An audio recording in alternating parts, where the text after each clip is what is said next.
No. We'll do it live. F it. We're live.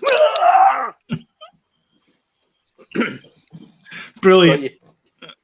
Brilliant. Welcome back, everyone. This is Super Kelly Brothers. We're hey, John Paul. My name's Sloan Kelly. My name is Jody Kelly. And my name is James Baker. And Skeletor for a minute. Skeletor, yeah. And we're having a Halloween spooktacular. Indeed, we are. So normally we started off as being top 10, but we realized we'd be old men by the time we finished the show. No, they were not young men, but we'd be older, significantly older. What am I talking about? Anyway, so we cut it down to top 5. So now we have a top 5, which will still be about a 4-hour special. So buckle up, kids. As usual, I forgot to ask who wants to go first in all of this. So this is the top 5 movies that terrify us. And I'm a scaredy cat, so mine are going to be like St. Trinians or something. So, Boys in Blue. What? So, who wants to go? Do you want me to go first? I can go first. You go first. Okay. Yeah, why don't you go first? All right. Okay, I'll go first then.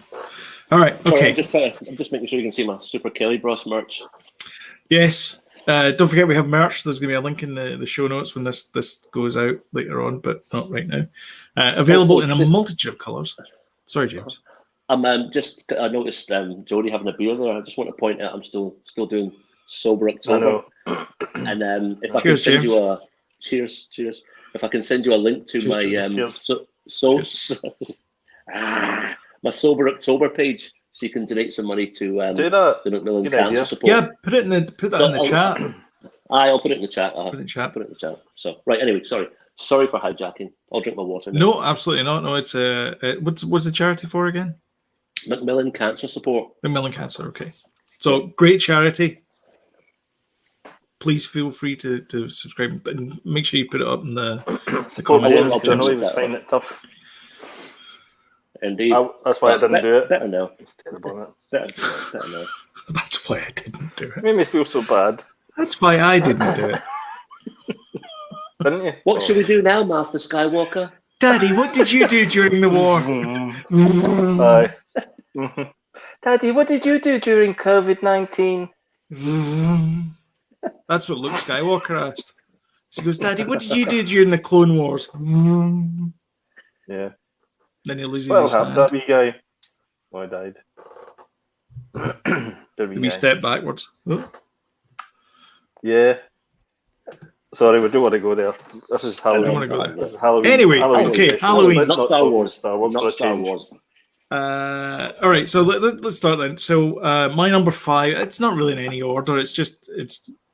I'll say it's top 5, but it's number 5. The 5th one I've chosen was 28 Days Later, which is Danny Boyle, which is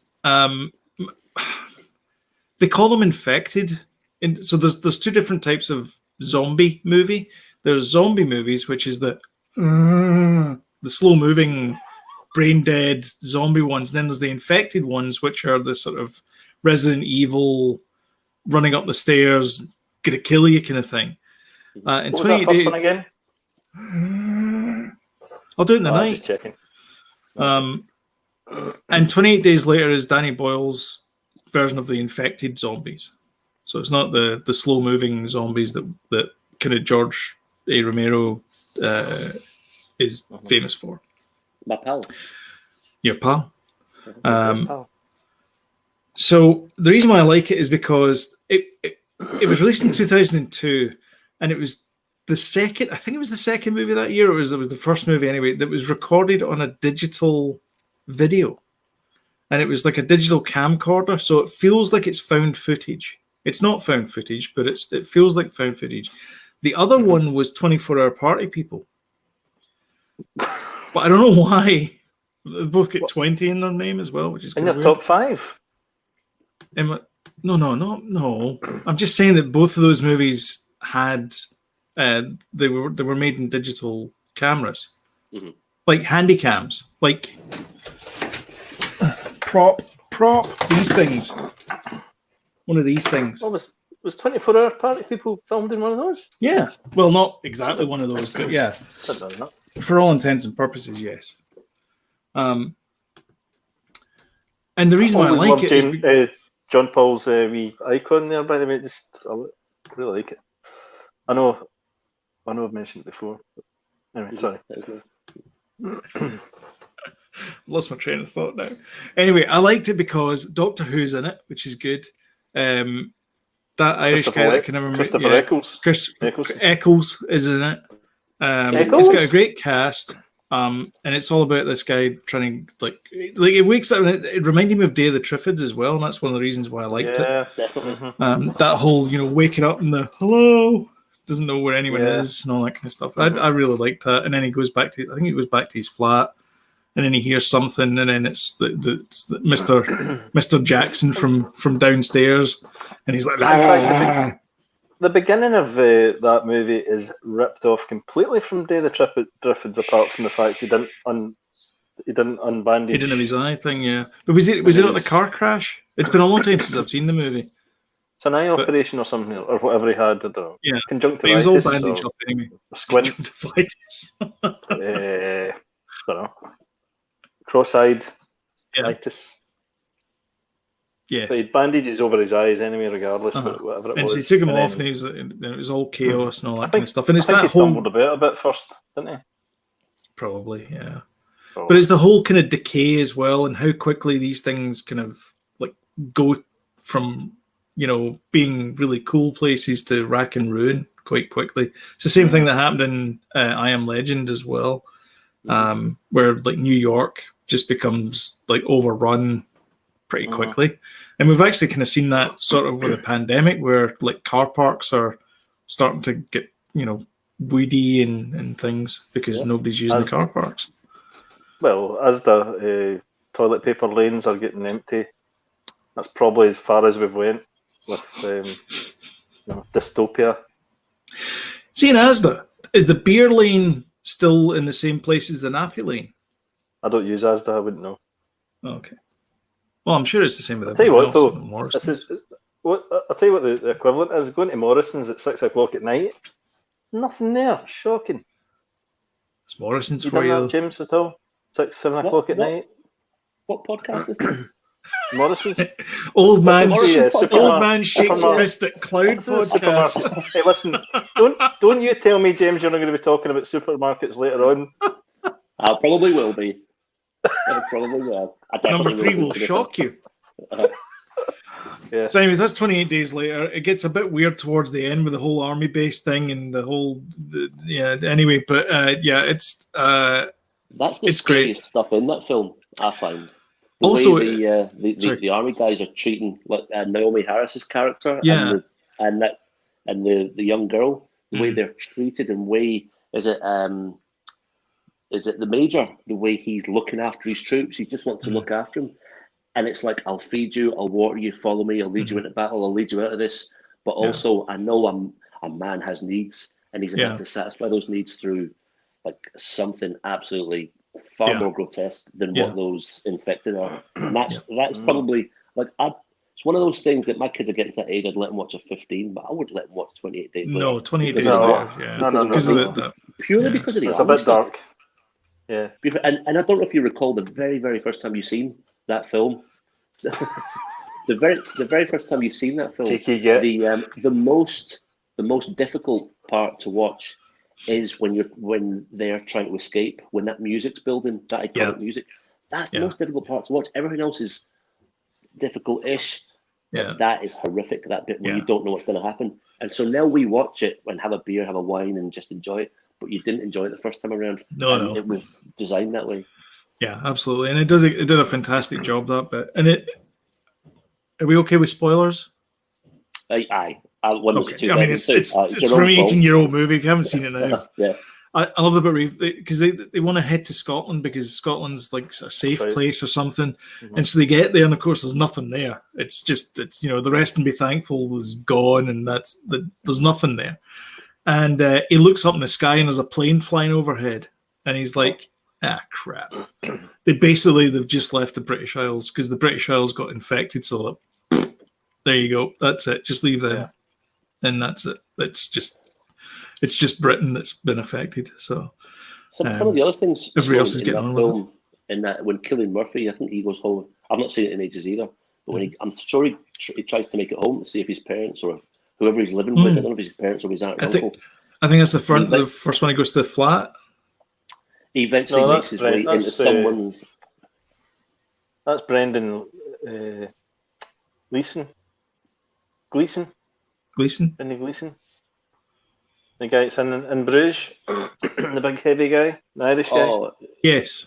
So who is it? Is it his house? But Cillian Murphy makes his way up to someone's bedroom, and they just lie there and they've committed suicide basically by taking tablets, and that's just haunting. I mean, Danny Boyle. Pretty dark, isn't it? It's really dark. Yeah. It is. He must have just sat there and thought, you know what? What would you actually do? I mean, there's all this kind of gung ho. We'd have shotguns and go out and kill the zombies, but what would you actually do? And I feel that's a proper examination on what like humans would do, we would do in a situation like that potentially. So a dark film. Good film. Very dark. Great music. Yeah. Brilliant. I feel as if I should. I feel as if I should know probably watch the music. Again. I think JP probably does. He knows these things. Was it not Bear McCreary? The guy. It's written by Alex Garland. No surprises. I did not know that. Or did I? You probably did somewhere. Try to look up. Probably did. Music. I was quite a bit of a John Murphy Garland fan. John Murphy, that's who it is. John Murphy done it. He'd also done. What was Danny Boyle's? He done a film about going to the sun. Sunshine. I'm sure. He did that. John Murphy done that as well. Great stuff. Yeah, Sunshine. Cillian Murphy Days was of in that Future as well. Past. Yes. Yeah. Good show. Great. He's always got good soundtracks, though. Danny Boyle, definitely. Yeah. I'm just here to state the obvious, by the way, just in case you're wondering. Thanks, guys. 2 thumbs way up. Oh yeah, right up it. Number 4. Go for it. Well, shot. Sticking with the zombie theme, although that was infected theme. Shaun of the Dead. Can I just ask? Sorry. By the way, you got red on you. Has anybody ever seen the sequel to 28 Days Later? 28 weeks later. Aye. It's not, is it? It's 28 weeks later. It, but I can't. It's 28 weeks later. It's 28 weeks later, yeah. With Robert Carlyle. The first movie? I don't think I've seen it because there's a movie with Sandra Bullock called 28 Weeks, and I think it's about a woman in rehab. That's not it. It's not it though. No. And then there's one where the guy. Then there's one where the guy gets trapped between 2 rocks. His arm gets trapped. That's 127 hours. 127 hours. Mm-hmm. Yeah. I thought that was called 127 weeks at one point. And he has. Wait a minute here. And he's a stoner, and he eats pineapples or something. I don't know. That's like James Franco. 120. Yeah. 127 weeks is a couple of years, isn't it? Yeah. At least over 2. Can't be right. Anyway, sorry. Number 4, Shaun of the Dead. Part of the Ice Cream trilogy. Cornetto trilogy. Cornetto trilogy. Ice Cream trilogy. Actually, I think I'll find that. Each one of them is a flavor. So it's the red one. He picks up the red cornetto from the corner. He picks up the blue cornetto in Hot Fuzz, and he picks up the green cornetto, the mint one, in End of the World. Mm-hmm. Not my favorite flavor. Not my favorite film. It's not good. The first 2 are amazing. Like of all of those movies, my favorite is Hot Fuzz, but I still love Shaun of the Dead. What a great! It was a tough one between the 2. A rom-com zom is what they called it, or a zom rom-com, because it's a zombie movie, a comedy, and a romantic comedy as well. So Shaun has 2 relationships in his life. The eponymous character. One is his best mate, played by Nick Frost, who is just there to play his best mate, and his girlfriend, who he doesn't get on with her flatmates because they think he's a bit of a deadbeat because he's a bit of a deadbeat and he'll never really amount to anything.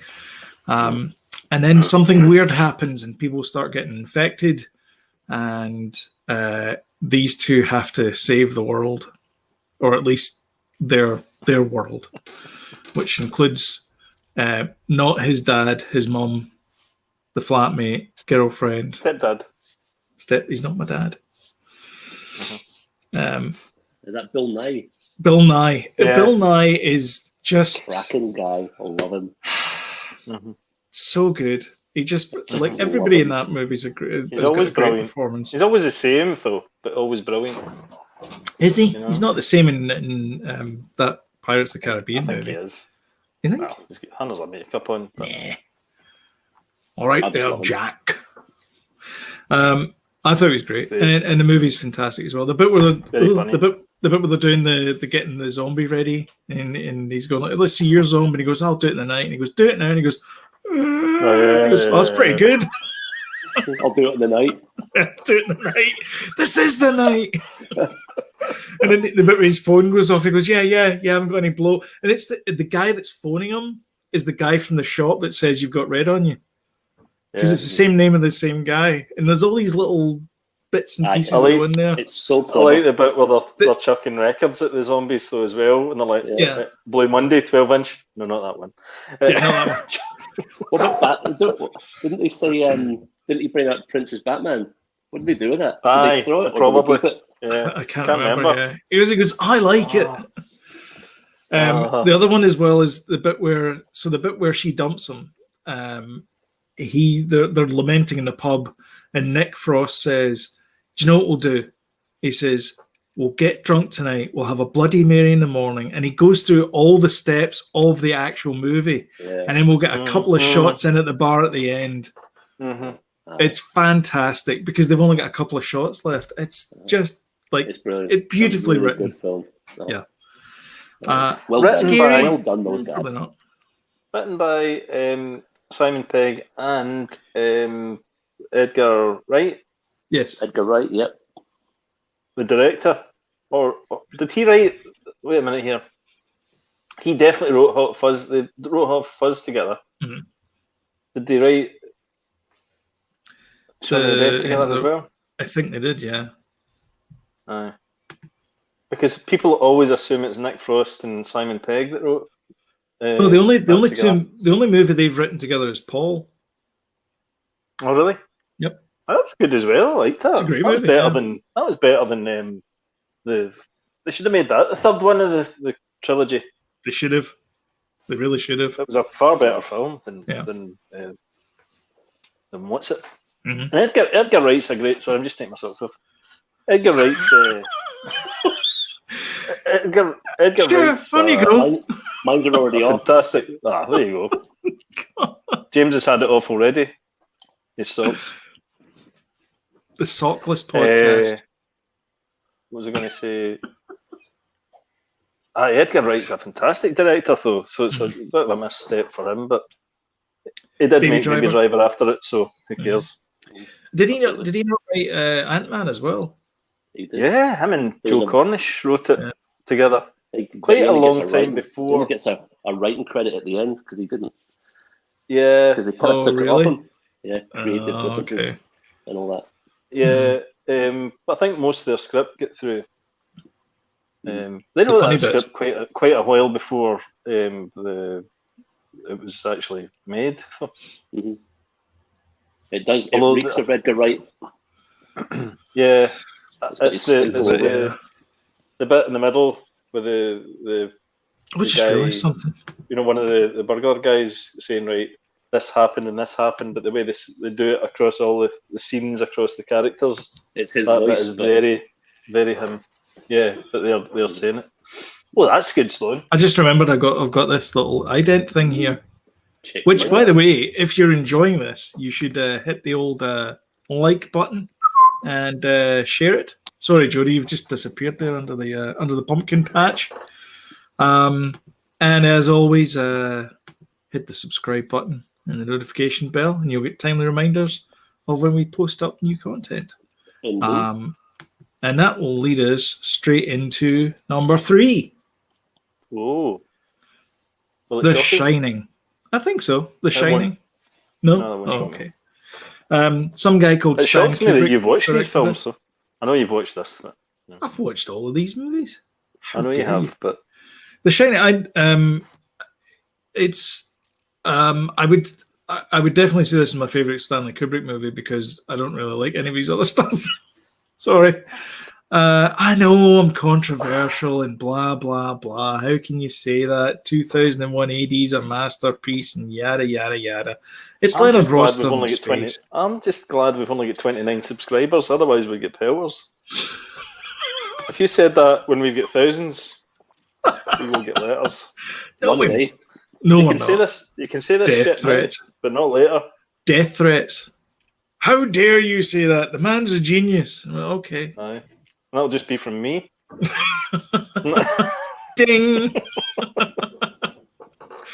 Anyway, so it's about this guy, Jack Torrance, and he takes his I can't remember her name actually. Olive Oil. Shelley Duvall. I know it's Shelley Duvall, but I can't remember the character's name. God, that's terrible.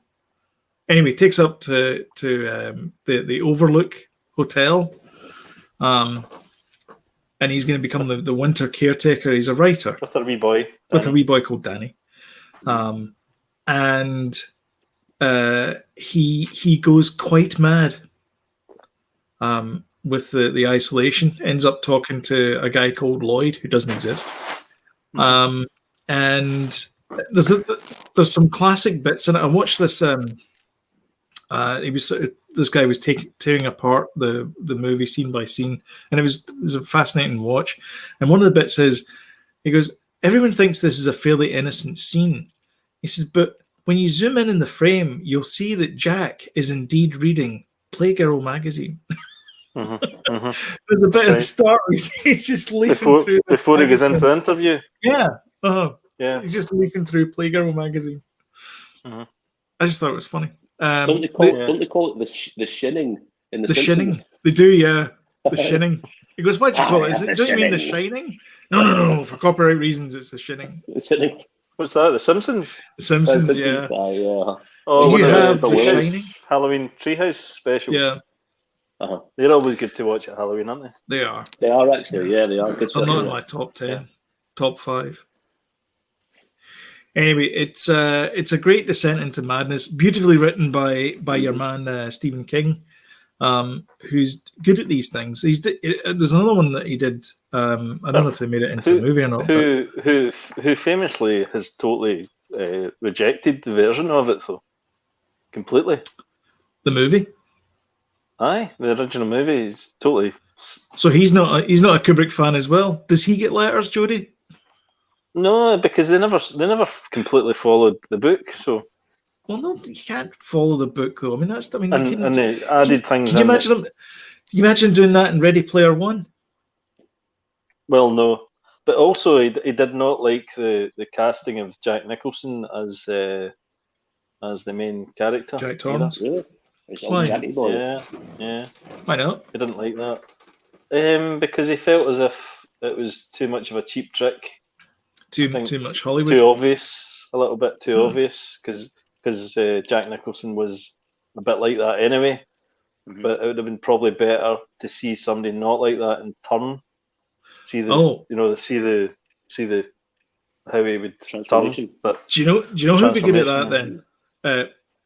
Don't laugh. We were talking about this earlier on, not 2 minutes ago. Paul Rudd. Yeah, that would be good. That would be good, actually. I think he could do that because I think he's got that. He can do that kind of madness I think so. Quite well. That's a very good shout, actually. Yeah. Yep. Because he can be that kind of happy guy, and then turn like that. I could see that. That'd be a transformation. And it would, and see when you think about it, it would have been more interesting to cast somebody different. But now that we've seen the film, we love it. Well, you can't. One of the creepiest films ever. Here's Johnny. Who would not want to see it? I used to have that T-shirt. Remember? Who knew that an Ed McMahon catchphrase to introduce Johnny Carson would become so iconic? Iconic. Yeah. It wasn't Here's Johnny. I know. Isn't Jack Torrance's wife actually Adrian Balboa?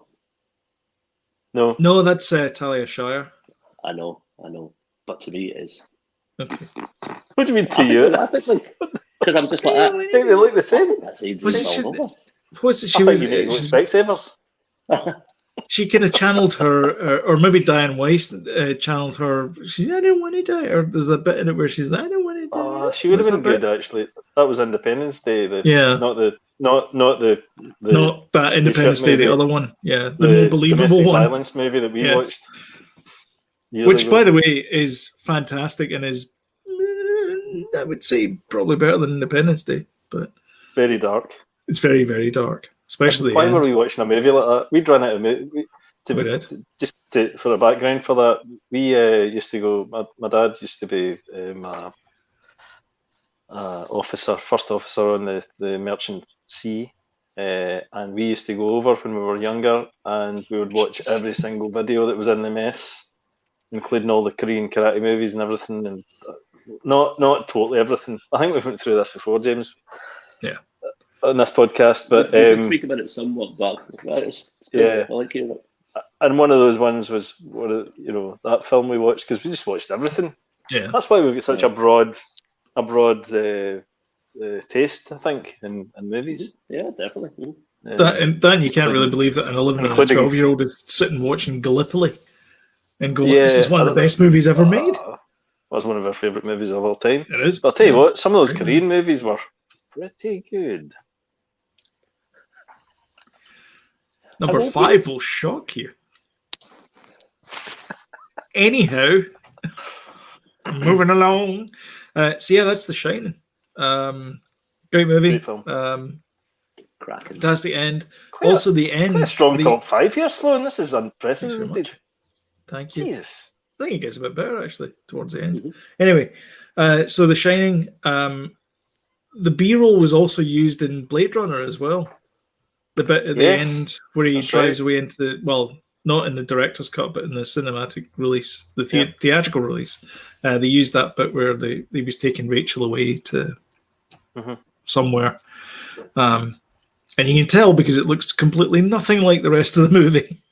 But that was used at the start of The Shining when they're driving. It was used at the start of The Shining. It was the B-roll at the start of The Shining when they're going up to the hotel. I've got a Blade Runner blind spot, so I don't know that. We need to sort that out, James. I know. See, after this, we need to come round here, watch Blade Runner on the projector. Game of Thrones. Both. Double bill. 5 hours later. By the way, the book, The Shining, have any of you read it? No. I never read the book. Cracking book. It is brilliant. So good. Well, you know how much different it is then to the movie. I would say better. And it's the movie's better? No, the book. Oh, the book's better, yeah. The book is brilliant. I would say that. I mean, every movie, like I read it cover to cover like 3 times. I read that. I thought it was fantastic. I know that people like the movie. I only ever saw the television show version of it, the one with John Boy Walton in it, and it was okay. But I mean, there's nothing like the imagination inside those books. There's nothing that you can make a movie that's better than your imagination. And Stephen I would King's say so, right? See when people say that, though, I always think the book is the book and the movie's the movie. You know, that's true as well. Yeah. Do you know what I mean? I would say that if you enjoy the book, great, but don't compare it to the movie because you'll be bitterly disappointed. They've got to do something different in the movie. You know? Although I do have to say, I don't suppose any of you have read Peter Bensley's Jaws. No. Yes, we did. We did. It is. I never read it. I remember reading it. It is at the book. I don't think I ever read it. It is tat. The film's just like 1 million times better, but it's it's definitely worth a read. Yeah, I remember reading. It's sordid. I remember the wee library. Needing to be. Sloan, I don't remember. I've not read it recently. I read that when I was about 10. And I also read Helter Skelter.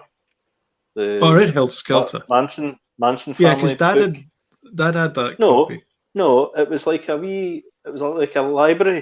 It was like a wee cupboard, or quite a large walk-in cupboard, and it just had book after book after book. And Jaws was in there, Helter Skelter was in there. All the kind of anything on the ship. The ship's libraries. Yeah. Yeah, but Dad borrowed the Helter Skelter one, which is why I knew about it. And I mean, what's that about? And he goes, "Oh, it's about Charles Manson." But we and just the Beatles. all read it. We all read it because it was the Beatles. I read the novelization of Tron. If anyone's interested. Wow. And Convoy, Sloan. And Convoy. Convoy's actually a pretty good novelization. Is it? Yeah, it's trucking good. Just quickly before, I just want to get this bit in right. The most interesting and inappropriate part about the Jaws novel is the three-way love tension between Hooper, Ellen Brody, and Chief Brody. It's pretty smutty. Is it? Really? Do they ever meet in the movie? Yeah, well, in the book they do. They do. They have dinner. Do they?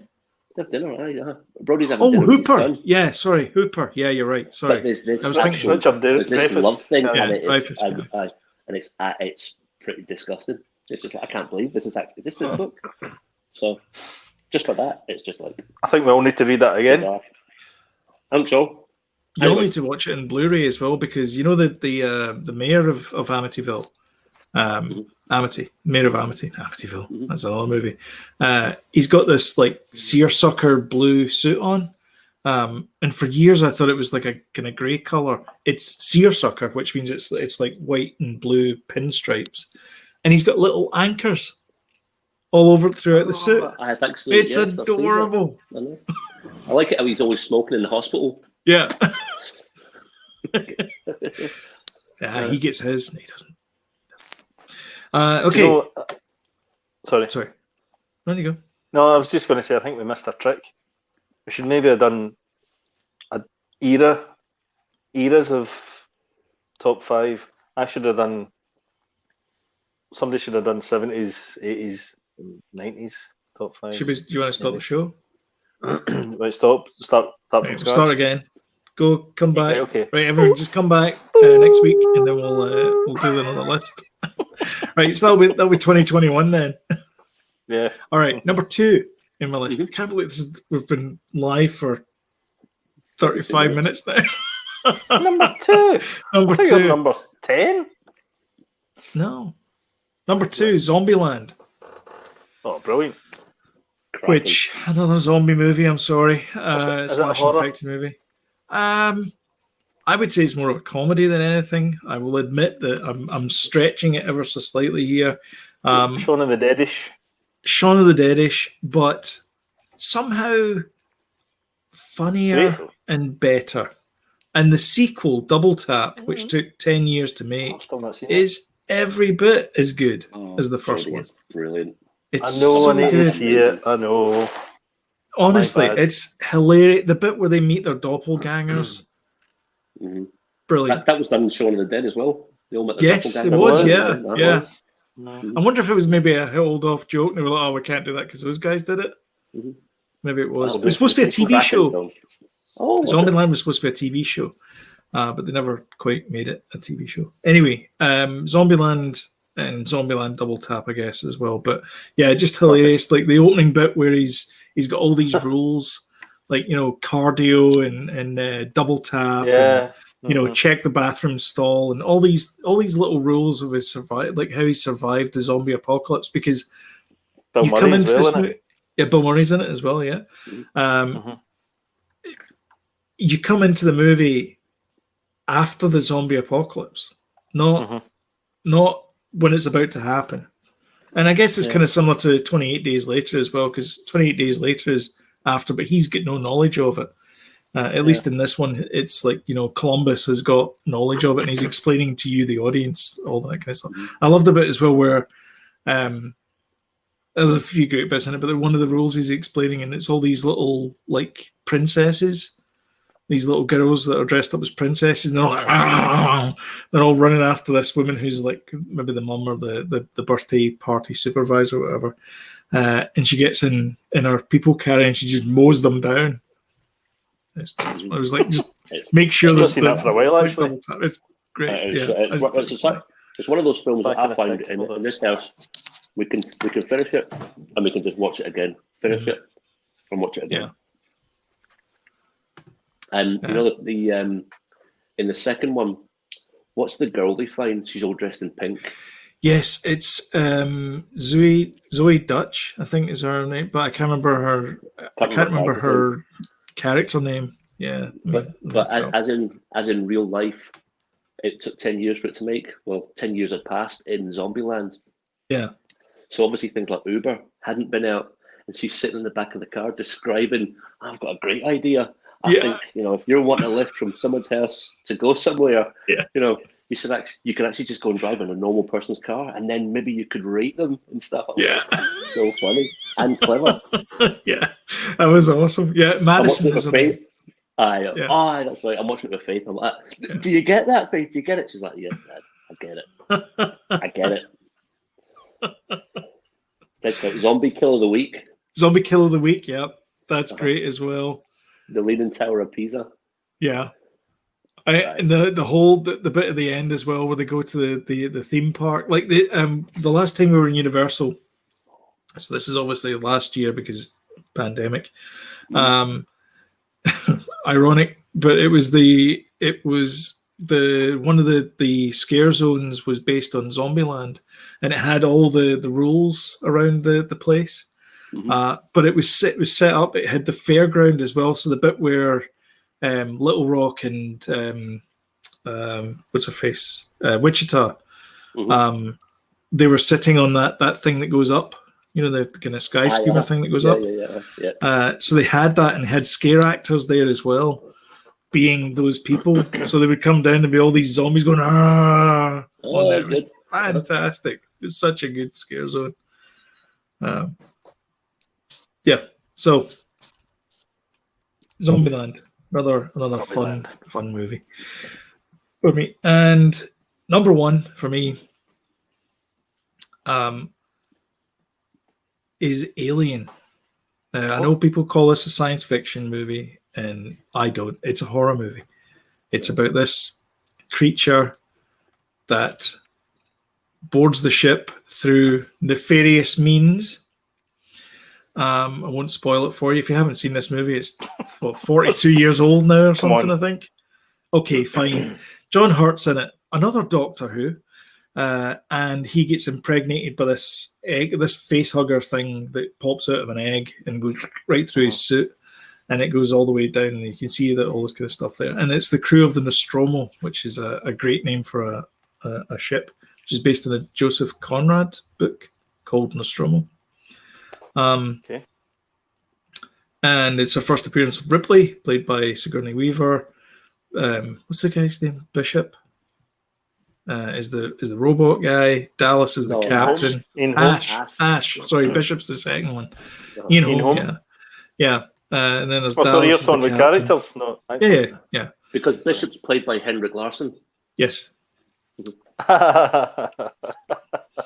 Yeah. I think it's Lance Henriksen, but okay. I know. I always get them mixed up. That's the joke, Sloan. Sorry. You were like, "I'm sure you'll find." I think you'll find. Yeah, and I was like, "I'm sure you'll find that was a joke." That's the guy. Yeah, exactly. That's the joke. And it's this classic, universal horror movie. Then at that point, because the thing that grows inside John Hurt's stomach is this alien thing that they've never met before, and they don't know what it is, and it's scared and it wants to leave the ship. And it has to find a way out, and so of course it has to go and kill everything that it finds. Have you heard the theory about the metaphor for rape? And sorry to go a bit dark, but we're on Halloween. Dark is usually like dressing up as ghosts and ghouls, but okay. The John Hurt face hugger thing is basically it's like a rape. No, that's too dark. No. I've not heard it. I could see that because though. It's basically attacks and forcibly impregnates him. The back of the alien is very phallic, shall we say? There's loads of phallic stuff, and but that's H.R. Geiger's stuff. H.R. Geiger's. It's very phallic and very, but the. I think that was the point of it being like a forced impregnation, Well, it is. There's no two ways about it. It is a rape, Who wrote it? Bannon. Bannon. Bannon, yeah. Dan S. O'Bannon. Dan S. Bannon. Mm-hmm. Dan O'Bannon. Dan O'Bannon. I'm sure someone else helped him write it, but he's definitely. He collaborated on with John Carpenter on Dark Star. All right, okay. Did Aliens, and he did The Return of the Living Dead. Hmm. So there you go. Yeah, so that's my list. Take it or leave it. Number 5, 28 Days Later. Number 4, Shaun of the Dead. Number 3, The Shining. Number 2, Zombieland. And number 1, Alien. And that's my list. Groovy. Cracking list, by the way. Cracking list. Very good list. Yeah, very good. All enjoyable films to watch around about this time of year. Mm-hmm. Yeah, definitely. Especially I feel like I've forgotten. I feel like we've forgotten loads, and we should have had like a kind of, extra wee list, because there's loads of 80s ones. Like, well, there's like I've not got Nightmare on Elm Street and things like that in mind, and I feel as if they should be up there. Well, see, okay, so the way I approach lists is Yes, dear. The way I look at it is, it's movies I'm quite happy to watch if they come on TV, or if I'm browsing through Netflix. I don't want to watch Nightmare on Elm Street. I watched it once and I'm like, that's good enough for me. That's freaking Nightmare City. I don't want to watch that again. So it's not really your genre, though. No. Horror. No. If it was, I would agree with you, Sloan, on that. I would agree with you on that. Yeah. That for me, that's the way I was looking at it. Is like I would quite happily watch these movies again. I do enjoy a horror. I know. I'm looking at your list. I'm like, geez, probably one of my favorites. Terrifying. It's probably one of my favorites. I'll be back in a sec. Sorry. To watch. Shall I start, or shall I wait till Sloan comes back? I'll wait till he comes back. Yeah. So talk us through your background there, James. So I'm glad you asked. Hold on a second. So I feel as if there should be some sort of music, like Take Heart music. Up here, I got this, I think, about 20 years ago. It's one of the actual Universal monsters, Wolfman. That's just an old skull mask. But let's cut to the chase. This is new, is it not? This actual the Ghostbusters headquarters. Heidi got this for Christmas, not last Christmas, but the Christmas before. It took us about a year to build. We were just building it on and off and just enjoying it, not getting too heavy about it. Then we finished it about a year ago, and then just when lockdown started to ease, I'd had my eye on the light pack. Yeah. And started doing it the other night, and it looks absolutely brilliant. It looks. So is that official Lego light pack? No, it's not. No, it's it's an aftermarket company. So the instructions are weird, because the instructions just consist of photographs. So you kind of have to make it what you will, but it's absolutely brilliant. That's cool. Really, really cool. So it's it'll be normally sitting up in her bedroom, but just for the sake of for this Halloween time, we've decided to bring it down and put it in the living room till Halloween's over. So. Nice. That's good. We're just talking through James's background there. Thought it'd be worth talking about. Yes, and I have to say thanks. I have to say thanks to Gillian for helping me set it up. Should we show? Can I show that picture that you sent us in the chat? Yeah. Uh-huh. Okay. Oh, that picture! No, not that one. Exactly. I think me and George Romero. Seriously, James. Honestly, you never cease to amaze. I know. Brilliant. Oh, George, that was in Edinburgh. Was it?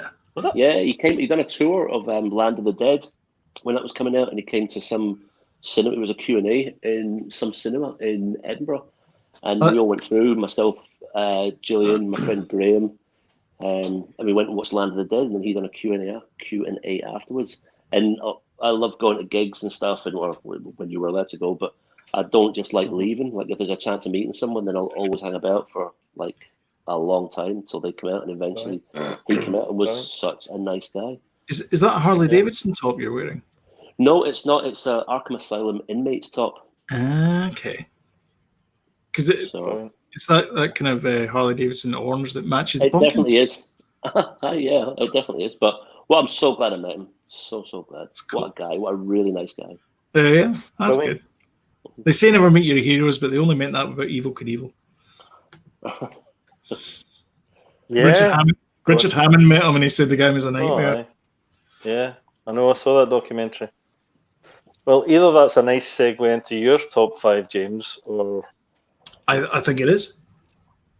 Or what? Oh, I think we'll talk your top 5, James. Is that okay? Okay. All right. Yeah. Of course. Okay.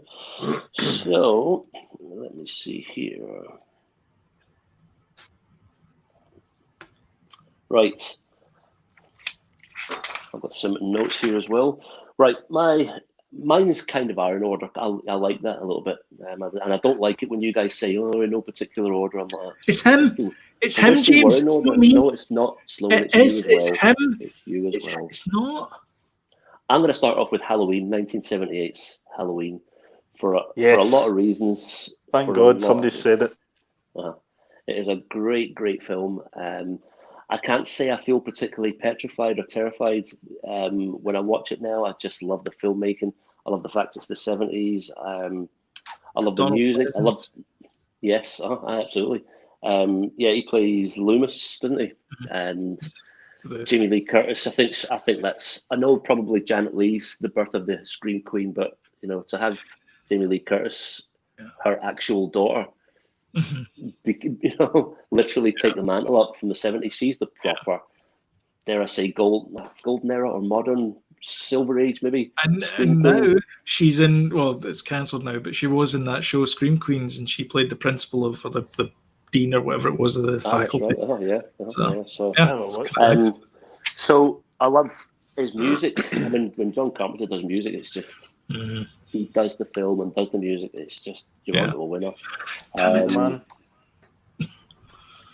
like the there's loads of iconic scenes in there where he's dressed up. He's got the ghost kind of sheet on, and he puts the glasses on over it. And he just does some big, mega strong moves, like he lifts like some guy up and sticks him against the wall, and just runs him through with a breeze block. Do you know how difficult it is to run someone through with a breeze, to stab somebody with a brick? Do you? It's from Fast and Furious movie. There's a guy I know. His name's Ian Fulton. Right, he runs a gym up at, I can't remember where it is. It's up in just outside Kilmarnock somewhere. I'm sure he'll probably kill me for saying this, but last year he done this Halloween thing, and you should look it up. It's really, really good. He's a big fella anyway, but he put on a Michael Myers mask, and he'd done all these exercises in his gym, like if you were wanting to train to be a serial killer, and he was absolutely brilliant. I think you want to train to be a serial killer. It's clearly a spoof or just a bit of. He just done it for laughs, obviously. Well, obviously, but if you find it, it's very, very funny. It's a funny bit of stuff. So, and of course, Michael Myers' mask is obviously a Jim Kirk mask with all the eyebrows taken off, which is brilliant. Did you know they called him the Shape?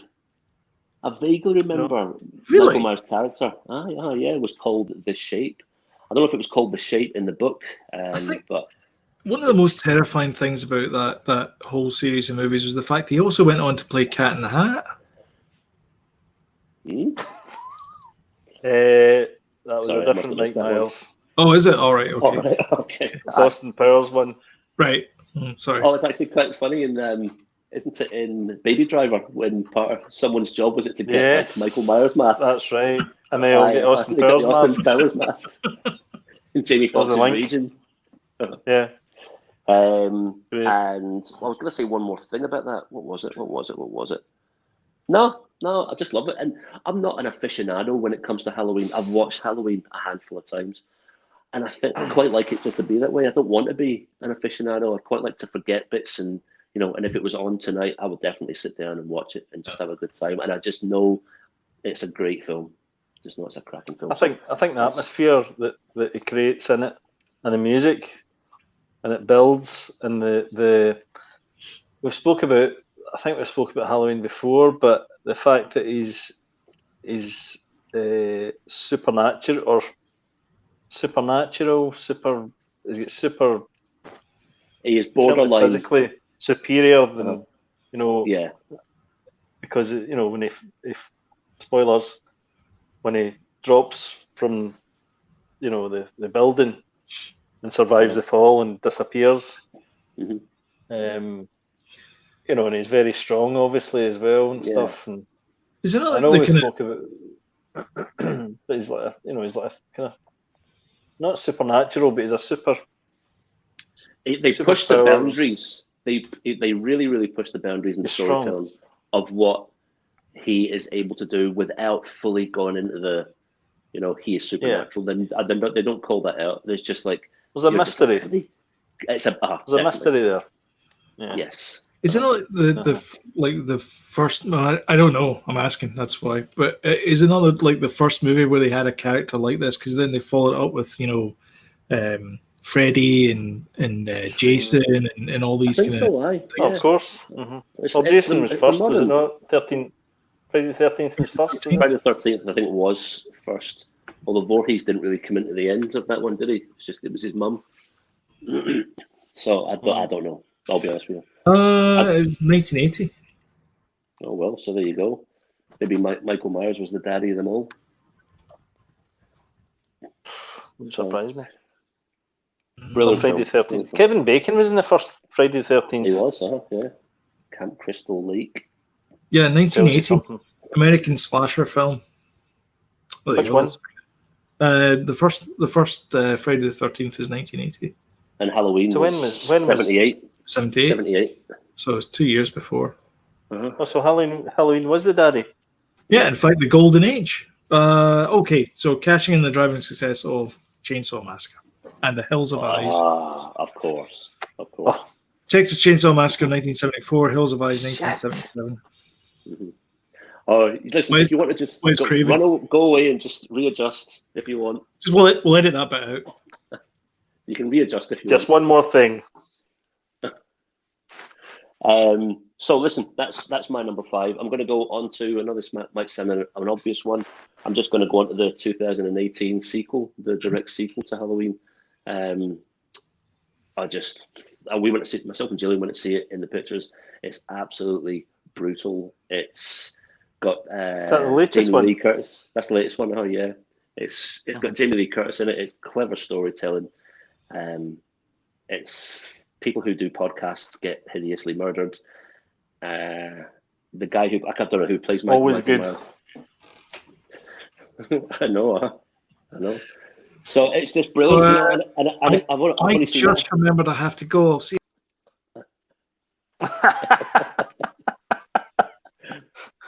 We should have. See next year, Sloan. We should do something special and create something. It's a special. Scary. Oh, sorry. All that. Oh yeah, sorry. Done that in the back. It took me a year to build. Finished it not the other day, especially for this podcast. That we're now going to get we need to do something special. You're saying it's just me that's not done anything special.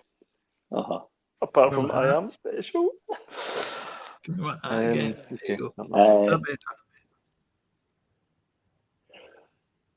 Much better. Oh, God. So I like the film. A lot of the stuff's come back. It's clever storytelling, cleverer than 1978. I've only seen it a handful of times. I just know. I think it's clever. Do you think so? I've actually watched the new one, and I thought it was just a bit of a rehash. And the original is always going to be the best because that was the pioneer. I enjoy this one more. I think this one's clever, but I love the original. And I think this one is a little bit. But it wouldn't have existed as well. It wouldn't have existed if the original hadn't existed. Yeah, but that doesn't mean anything though. That doesn't mean one's better than the other. Right there. But I just think it's brilliant. Danny McBride's in. He's not in it, but he does a lot of. I think he co-wrote it. Danny McBride of Eastbound and Down, Kenny Powers. Yeah. Is this obviously Kenny McBride? Is it Kenny McBride or Danny McBride? Danny McBride, not Kenny McBride. Danny McBride. It's a good movie. I like Your Highness. I've not seen that. That's pretty good. So it's I like the fact he does. I like all the stuff I like the fact that he's come from comedy, and then all of a sudden he's doing this, and he's involved in the Alien franchise, and there's a lot of these kind of serious horror films that he's kicking about, and I just quite like that. So listen, I can't go on much about Halloween 2018 other than it's the type of film, if it was on, I would want to watch that at Halloween. I'd watch it with Gillian and we'd have a nice time not a nice time, but just an enjoyable, scary time watching it. Would you watch the Halloween 3 again? Yeah, I watched it. Halloween. Yeah, I think it's a nostalgia thing, but and it's got nothing to do with the story about Michael Myers. But I watched it and I was like, this is a bit dated, but Halloween 3. Yeah. But I think if you were to watch it fresh, you would think it was shit, probably. I've watched Halloween 3 a couple of times recently. I actually think it's good. I watched it recently and I thought it was good. But people coming in fresh to it might feel different. Have other Okay. So I'm gonna use a phrase which I hate using normally, but that film is what it is. I don't like using that phrase, but for that film, it is what it is. Well, I can't believe you used that phrase. I know, yeah. I mean, all I can when say you is come out in this caravan park, you could just be anywhere. No wonder he goes around killing podcasters for using phrases like that. I mean, you can actually live in these things. You could be in the south of France. I never said that. I know. I never read that. Some people do say that. In Sundrum. Aye, on sunny days. I mean, they see me cutting about. I totally look French, don't I? Yeah, you do a bit. Baguettes. Well, we were sitting. We were actually sitting. You saw us. We were sitting outside having a beer. I know. I believe it's I almost said to you this could be the south of France, but I held back. I know. See. I was thinking it, and you knew it. I know. The sea of tranquility on the moon. It could be in Tatooine.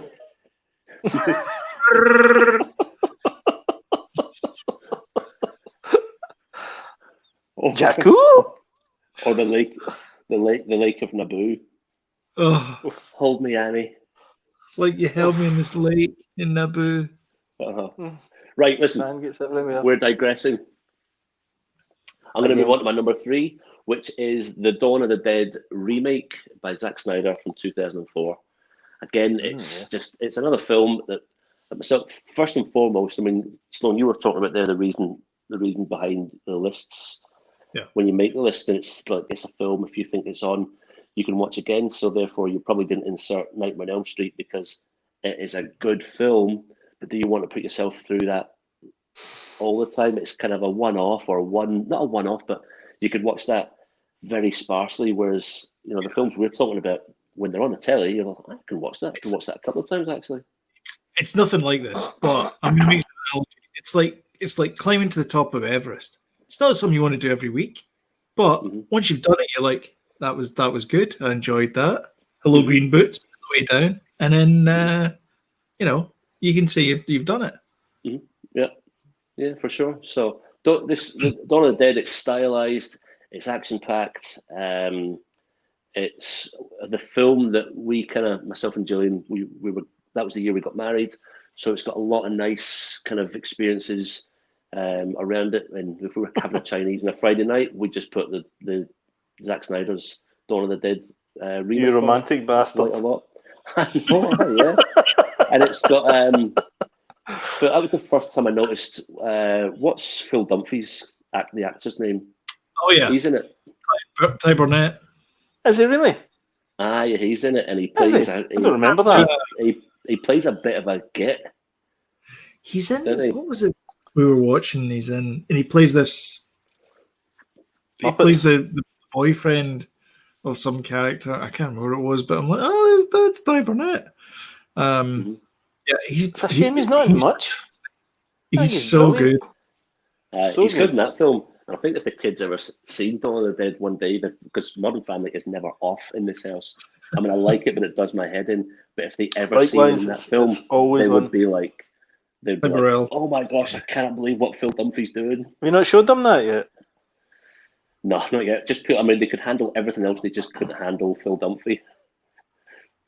So I quite like CJ's. What would Phil Dunphy do? CJ's redemption story. National Treasure, Book of Secrets. That's what I saw him in. Who, Phil Dunphy? Yeah.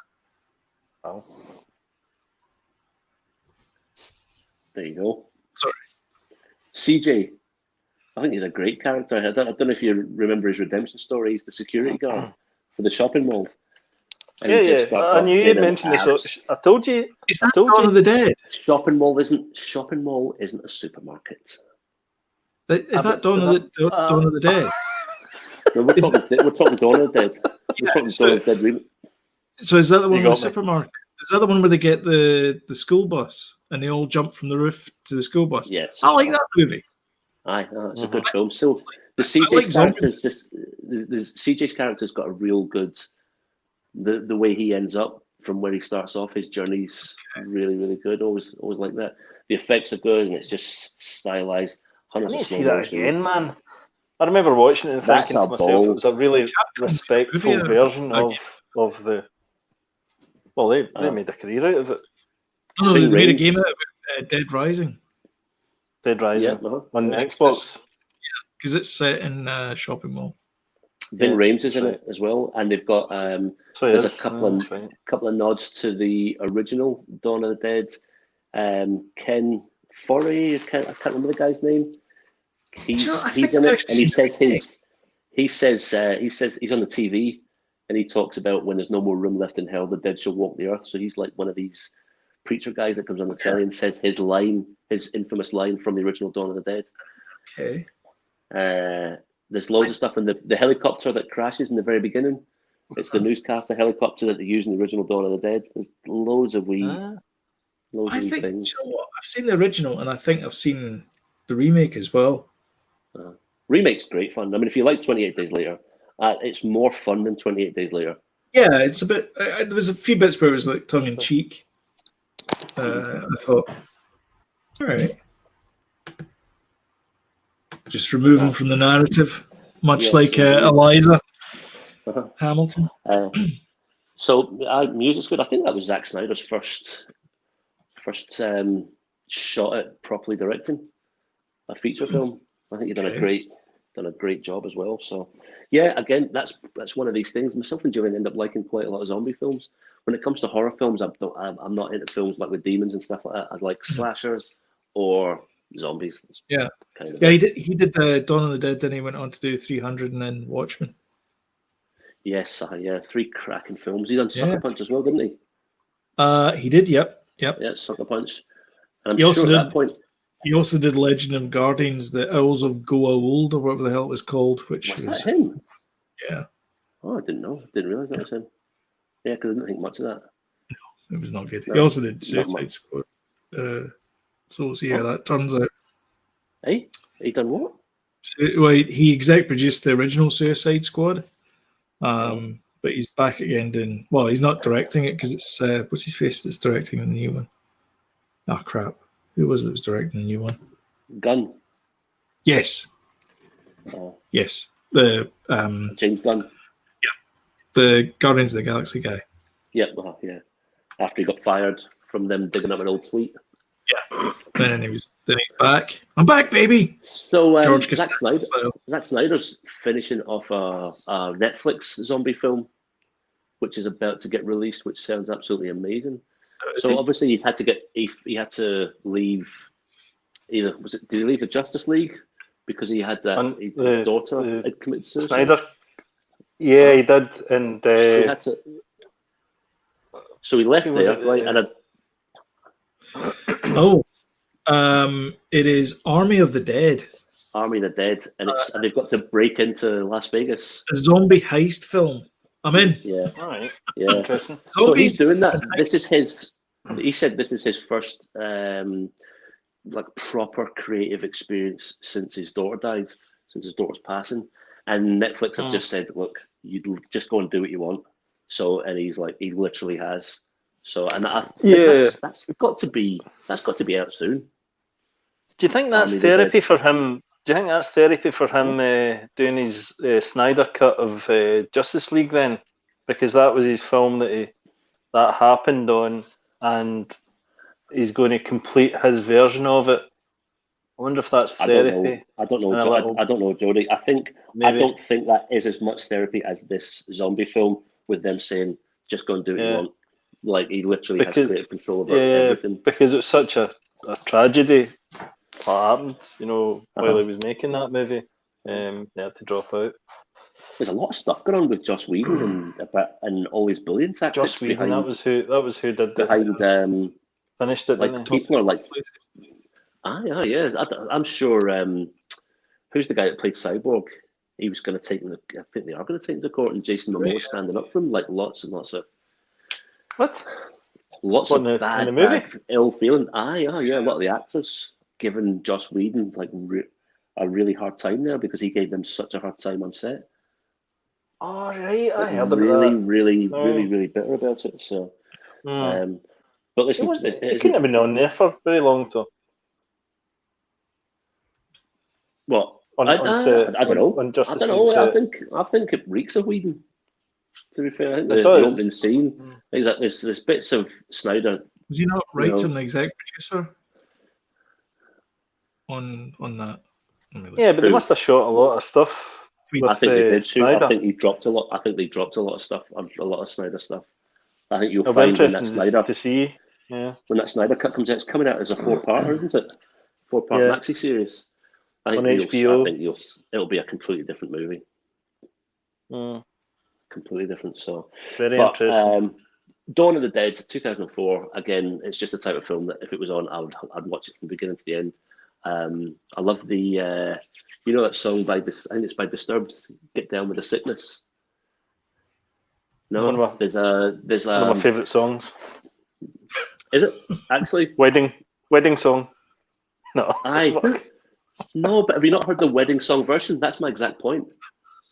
Oh really? There's a wedding song version of that song by Disturbed, Get Down with the Sickness. It's absolutely brilliant. It's absolutely. It was some Richard Cheese. You ever heard of Richard Cheese? No. Right. Okay. No, it's a thing. It's a huge thing. And he's got this. I think we need to look into this. Yeah, it's good. He takes like all these songs that you don't think could be covered by wedding bands and covers them, swear words and all. So brilliant. Richard Cheese. Sounds good to me. Aye, music's good. Opening songs by Johnny Cash. And just a brilliant film. Go and watch it. It's fantastic. So moving on. In at number 2 is Dawn of the Dead. So it's quite George A. Romero heavy, my list. It wasn't the first zombie film I'd seen, but it was the one I probably remembered and loved the most. And again, I would just go ahead and watch that with. Do you know who Tom Savini is? Name rings a bell. Tom Savini. He's in everything.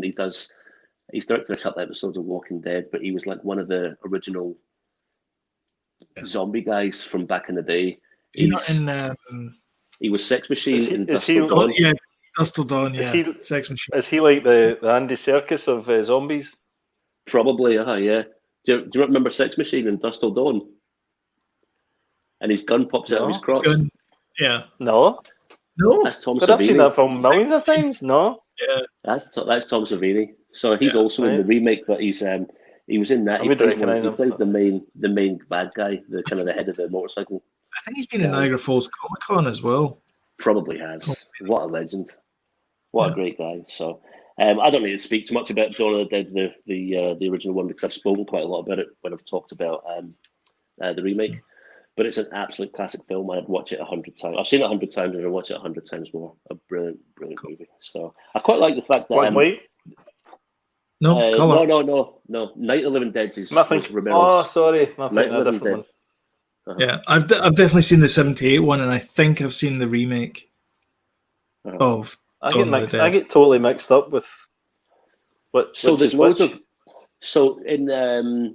this is where the whole, like, when Romero makes a film, it's about something, it's about capitalism, or it's about, politics, but it's all done through the storytelling of just using the zombies as a backdrop to all this. So the scene in the shopping mall from Dawn of the Dead is obviously to do with all consumerism, because they're in the shopping mall and they have free reign to do everything, and they try all this stuff, and they've got all this money and they've got all this gold, and none of them are happy because they cannot do anything. Yeah. And it's always these comments on these social comments, and every film is about that. Like, what's all Romero's good social comment? All good sci-fi is like that. Yeah. So, and also like the fact that Romero really doesn't want to cast a white male lead. So like, and I mean like a white male American or a white male English, like all his leads are ethnic minorities, whether they're Hispanic or whether they are African American or whether they're female or whether they're Irish. Why did he do that? Because his surname's Romero. Because he says, like Jordan Peele also feels the same way. He's like, I've seen that film 100 times. I've seen the white male lead all the time. So Romero, because that was quite a bold move back then, wasn't it? Oh, back in the 60s, making Night of the Living Dead and having the African American as the main guy. But there's a commentary a commentary on that as well, like his own. But I just like the fact that he does that, and he was doing it back in the 70s. Yeah, I know. When that must have been unheard of. Yeah. Apart from blaxploitation type movies. Oh yeah. I mean, Ken Foray in Dawn of the Dead is an African American powerhouse who's taken completely legitimately serious and isn't looked upon as an African American guy. He's just looked upon as a character, and that's. But all his characters are either Hispanic or Irish or female, or it's rare that the white guys end up getting it in the neck. So it's just one of his things. That's why I quite like it, because it's just different, and it was different from way back then.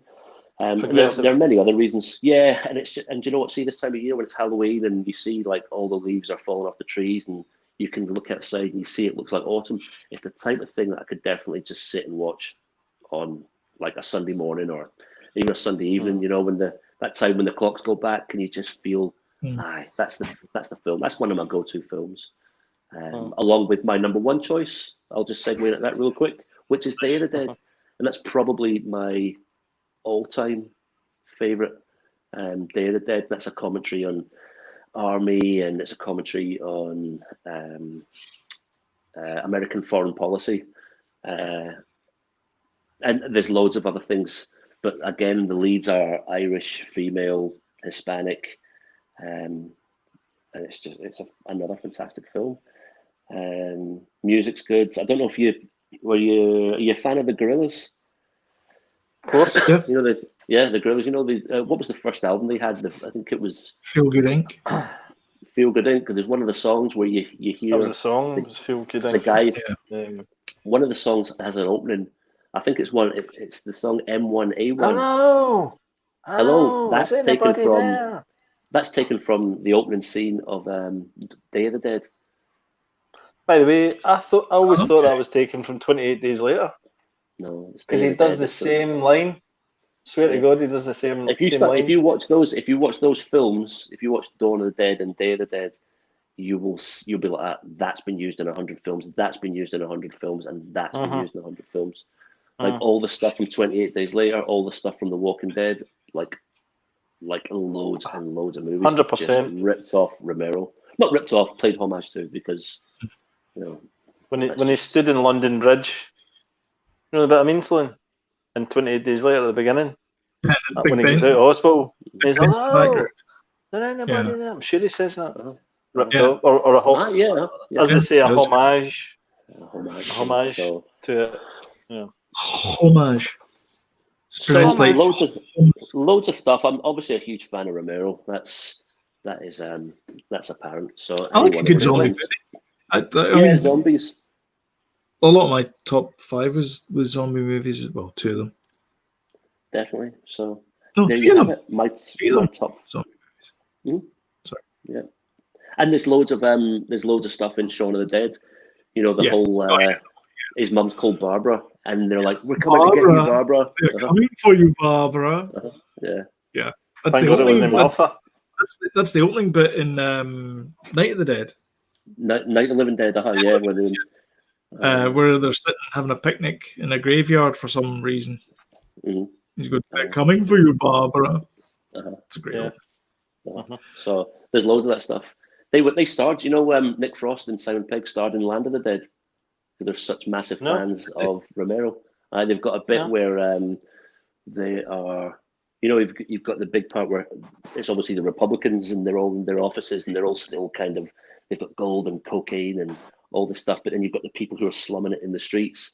And Nick Frost and Simon Pegg play 2 zombies that are chained up and you can throw apples at. That's cool. I did not know that. Yeah, just they got it just after Shaun of the Dead. That's cool. That's their cameo. We're lucky bastards, aren't they? Sure are. Right, so just to recap, James's top 5, because we're doing it in order. Jody doesn't do it in order. That's fine. No, I have this time. What? Okay. I think I've forced him into it. Yeah. I James's feel James. 5. Just go the pinchy thing.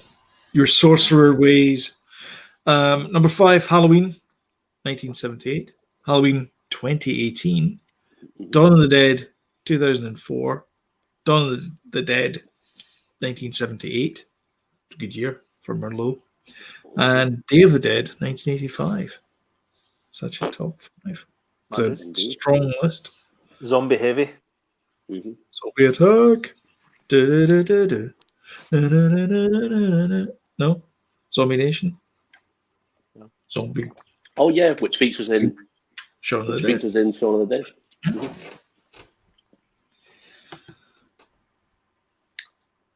Hello there. Hello there. Jody? Hello there. Yes. Would you care to share with all of us on the 3 Grumpy Men podcast your top 5 scary movies of all time? Okay, my top 5 is kind of in order, but I also wish I'd stuck certain other ones in, like, you know, a lot of 80s movies like Life Force and Nightmare on Elm Street and Resident Evil, Reanimator, things like that. Hellraiser, yeah. Scanners. The 80s were brilliant for horror films, like proper horror films. But I quite like kind of creepy stuff, and I also like kind of creepy stuff across with gory stuff. Anyway, so my first one, number 5, is Brightburn, which I don't know if you guys have seen, which is like a kind of, it's almost like a retelling of Superman. You seen this, James? I've seen this one. Yeah.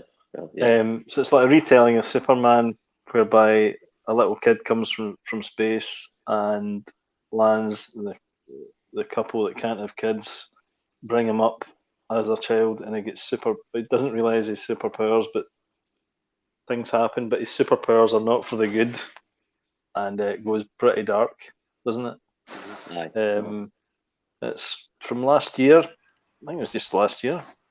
I think James Gunn had a big involvement in that as well, did he not? He was producer. I don't think he directed it though. David Yarowiecki directed it, but James Gunn produced. I think he might have wrote it as well. Might have made that up. No, I think he did. I think you're right. And it was the first thing he'd done since Guardians after they get fired from Guardians, Mm-hmm. then reinstated. Mhm. Yeah, cracking film. The next film's a foreign film. I'll probably run through these quite quick because it's getting a bit late. It's a film called Them, which has been copied quite a bit. I think it's Romanian. I'm not sure. Mm-hmm. And it's a couple.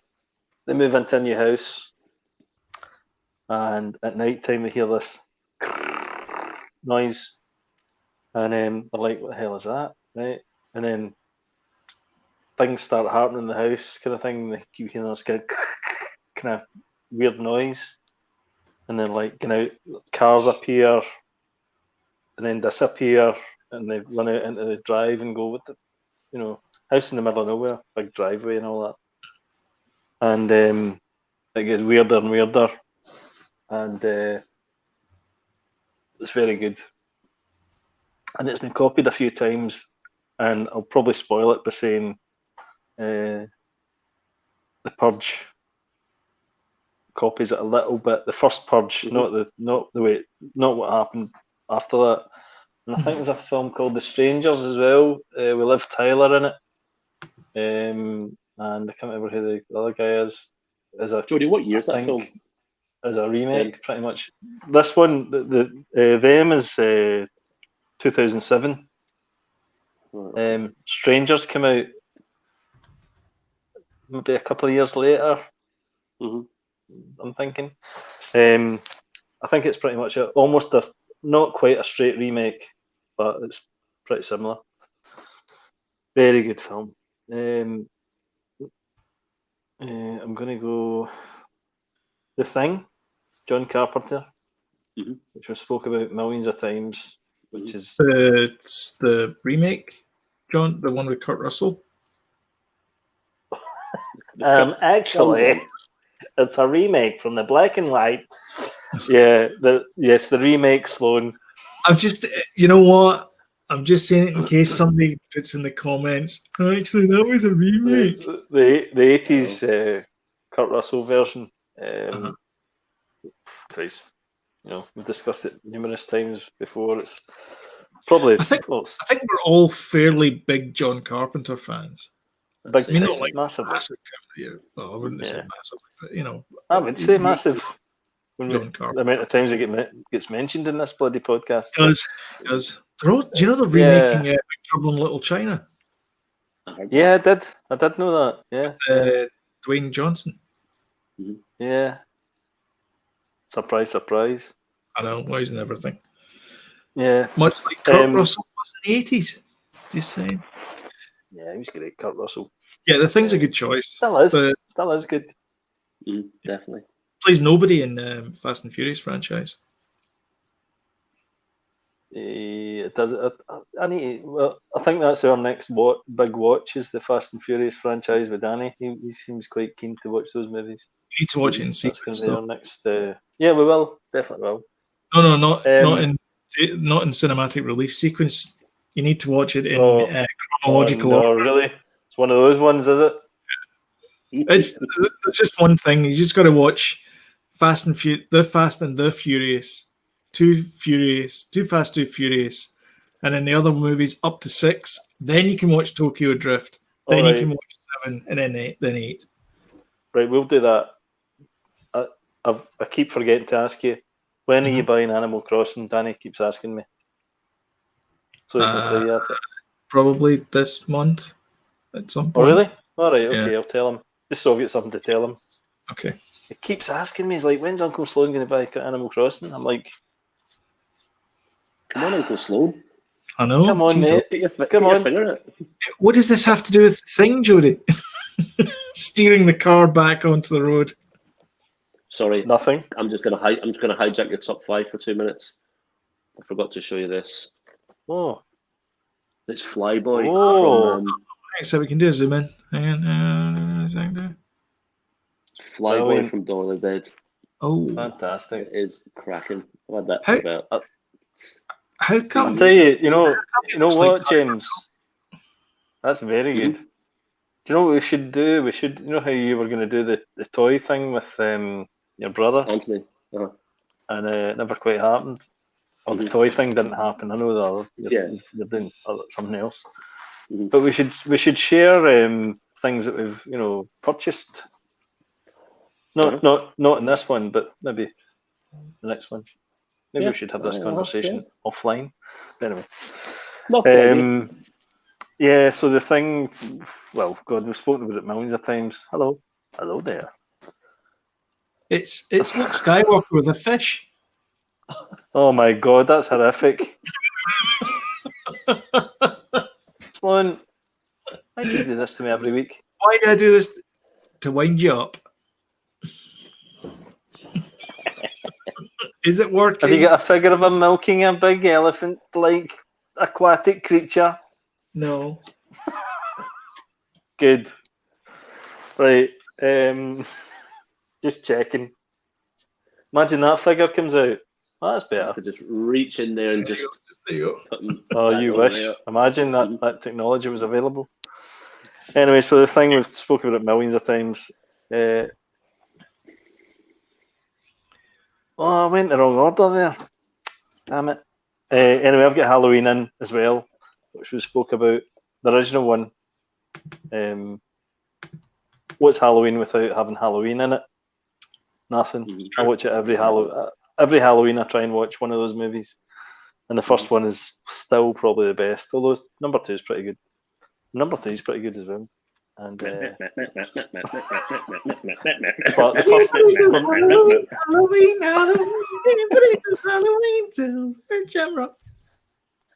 first one's the best one. Halloween. What was that? I really liked that movie when I saw it the first time round. Oh my God! The door just opened there, and I'm like, "That's Jack." Is that the podcast killer? Spooky. No! That was the cat. It's fine. It's like I've got a big fear of wasps, right? But because it's autumn, and you're walking under trees, these big bloody leaves fall in front of you. Can't bear it. Shit myself. Like, oh, it's just a leaf. It's another leaf. I need to stop walking under trees. Anyway, I think that's me, apart from number 1. Yeah. It is, yeah. And then number 1 is The Babadook. The Babadook. Which is the scariest film I've ever seen in my life. Is this like the Krampus? No, it's basically about, it's a New Zealand or Australian? It's Australian. It's an Australian movie where this single mum and her little kid, and they live together. You get the impression she's got some sort of issue, social, some sort of issue, right? With her husband's died and stuff, so she's a single mum. And then this book appears on their doorstep, and they're like, "Oh, what's this?" It's like a present, and they open it up, and it starts off kind of cheery, and as they flick the pages over, it's like, "And if you invite in the Babadook, you're in for a big surprise," and all this, and it gets more looming in it. And I think it's sort of psychological thing about the mum more than anything. Her kind of issues that she has. But the way it's done it's just brilliant, and it's so bloody creepy. This thing and they try and get rid of the book, but the book keeps appearing back. They burn it, and stuff, but the book keeps appearing. The more they do, the more pages get added to the end, of the book and stuff, and it's just horrible. It's fantastically creepy and brilliant. 2004. I was just looking at it there.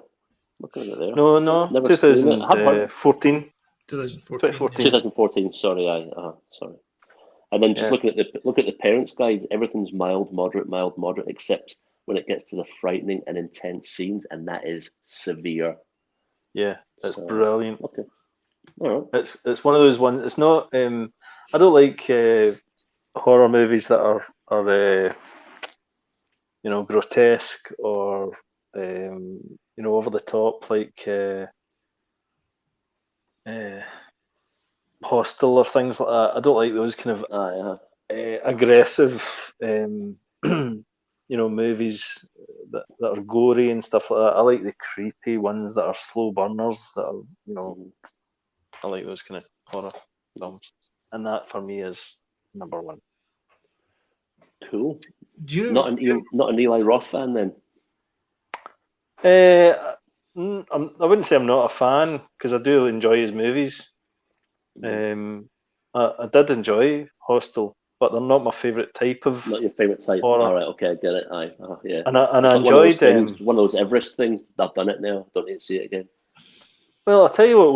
One of his I did enjoy was the one with.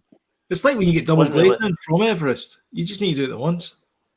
Aye, it was the movie Knock Knock by Eli Roth with Keanu Reeves in it. You seen that one? No. That's brilliant. You seen that one, James? Maybe I have. And it's the guy. Or something. He's a writer or something, right? Keanu Reeves and his wife and kid leave to go somewhere while he writes, right? And then these two girls turn up at the door. I have seen it. Yeah, in the rain, and he lets them in, kind of thing, and they don't want to leave, and things happen, and that's a great film, that. And you think to yourself, it's that kind of new genre of horror that could happen, because it's scary real, that kind of level, which I like as well. I'm just trying to look back. Very good film. See. You should see that one, Sloan, because what was that one? Sorry. That was a good one. Knock Knock. You should watch that. It's not quite horror, but it's just these girls that just won't leave. It's really good. Really good film. It's not Keanu Reeves at his best, but you see Keanu Reeves in Matrix. He's really good in Matrix, and then you see him in later stuff, and you're like, not really good in later stuff for some reason. Don't know why. He's much better now. He's good in John Wick and stuff. John Wick. Oh, he's good. Like all three John Wick movies. Yeah. Which apparently happens over like a 72-hour period. Yeah. Oh, right, okay. The whole movie franchise is like over like a 3-4 day period. All right. I didn't know that. Neither did I. It was Today I Learned, or movie details or something on Reddit. I was reading the other night there, and I was like, really? All we had to do for. Hit it.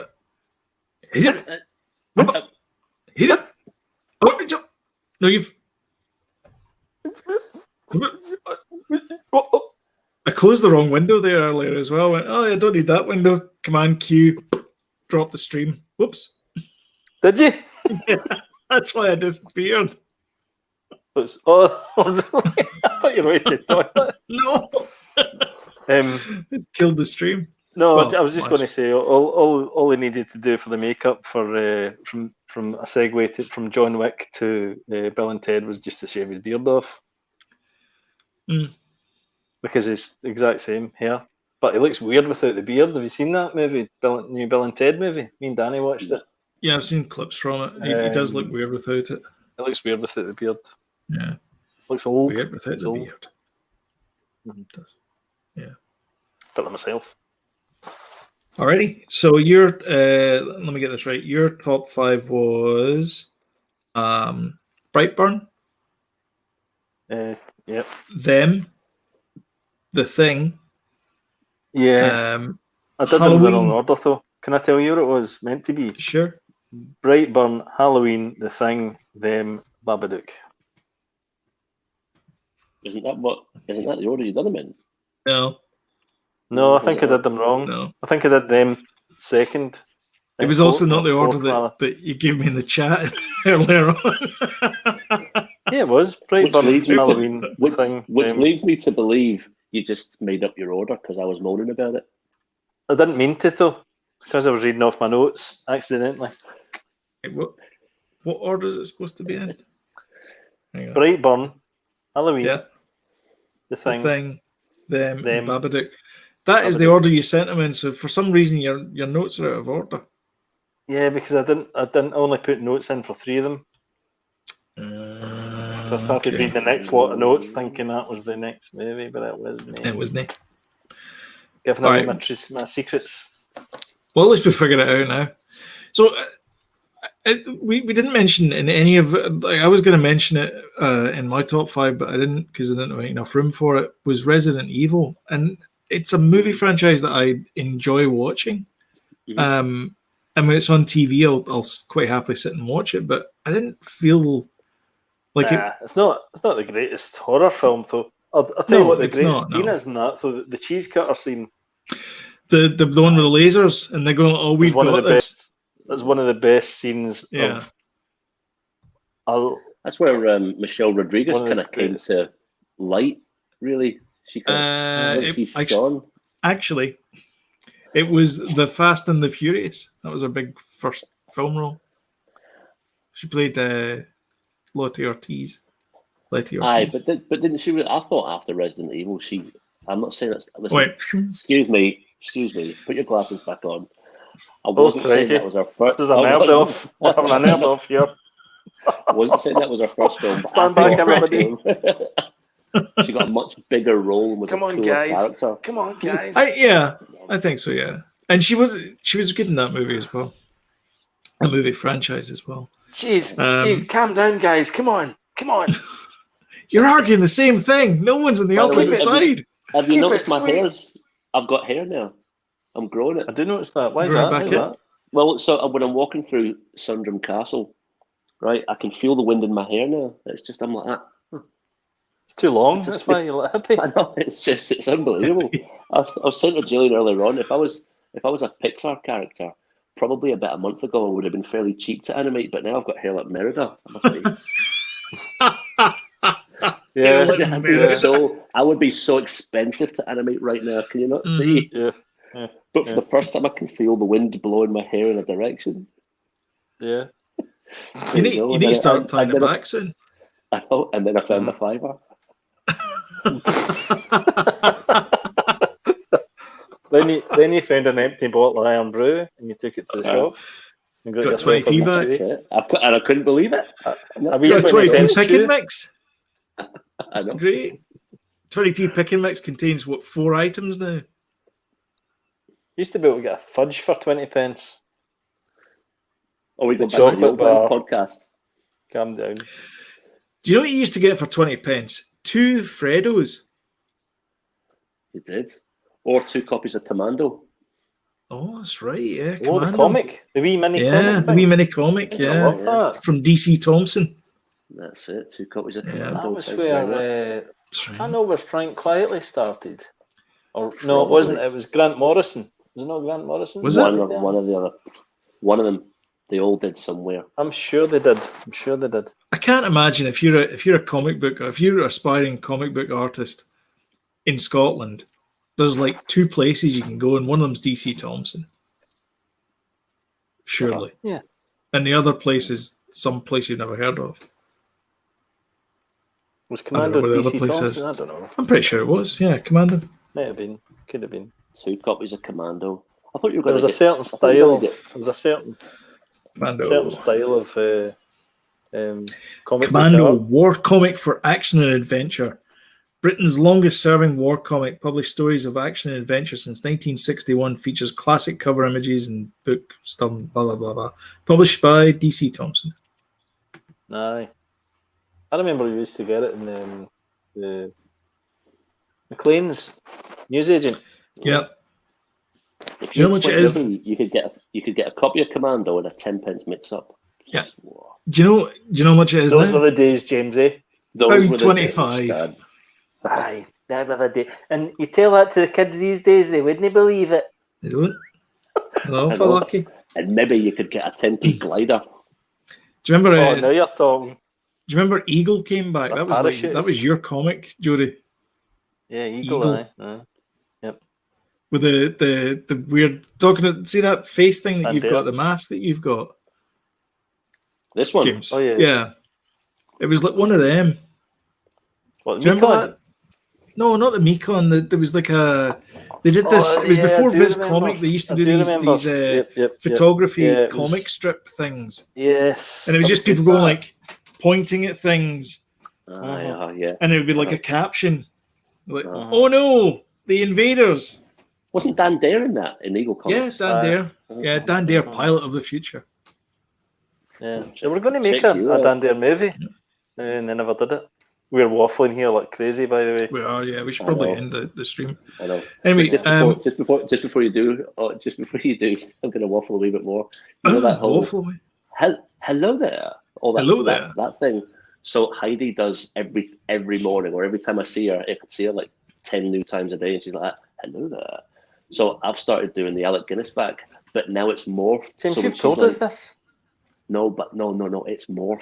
This is the point. Oh, all right. Okay. So my Alec Guinness has evolved. It has evolved. It's getting more and more older and decrepit. So I'll be like, "Hello there." Oh, really? Yeah. And just like, Dad, stop doing it. Now hers is more like James Bond now. Hello there. And I'm like, oh, really? Hello there. Come here, little one. So it's more yeah. So anyway, I just thought I'd get in before you signed off. Fantastic. Anyway, if you liked James's creepy Alec Guinness impersonation, smash the like button. We appreciate it on this channel. People smashing like buttons. It could be like hoppa, and then you press the like button. That'd be great. And also, if you want timely reminders of when we upload new videos, we do a live show sometimes on a Wednesday, but it will be published on the Thursday. And we also have a podcast, which goes out on Sundays in audio and in video on Mondays. But if you want timely reminders, hit the subscribe button and the notification bell, and you will be told by the YouTube that a new video's gone up. You don't need to worry about it. You just click on the video, you sit back, and you go like, these guys are clearly going to be killed by Michael Myers. Do it. So anyway, that's been our spooky Halloween special.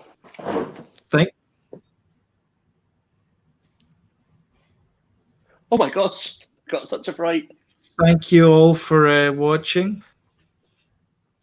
Thanks, Don't forget, everyone. we have merch as well. We've got t-shirts here. Super Kelly Brothers. There you go. Ably modeled by James and Jody there. Mine's in the wash, which is why I'm wearing the stripy refs shirt. But yeah, thank you all for watching, and we'll catch you in the next one. Bye-bye. Nanu. Where's the outro? Oh, it's here.